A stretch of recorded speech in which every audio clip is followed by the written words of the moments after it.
Welkom beste kijkers bij Midden-Limburg op zondag met Johan en Carmen. Ja beste mensen, stel je eens voor. Je staat in de coulissen bij The Voice. Je loopt het podium op in een doodstille zaal.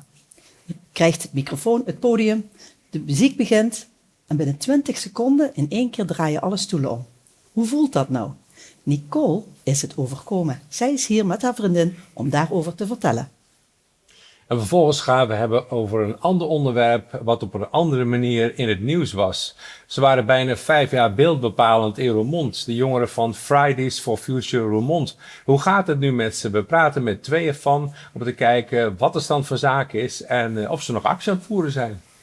Ja, en als laatste gaan we dan afsluiten met Hans Andeweg. Want het is een spiritueel schrijver. Johan, wat heeft hij geschreven? Ja, en hij heeft al 2 boeken geschreven en heeft nu een nieuw boek geschreven. Hij heeft ook een eigen academie. En we gaan met hem daarover praten. Heel fijn dat hij hier aanwezig wil zijn. Samen met een van zijn studenten die ook daar meer over kan vertellen. Over wat ze in de praktijk nou doen. Want het is nou wel spiritueel, maar ook heel concreet. Dit is Midden-Limburg op zondag.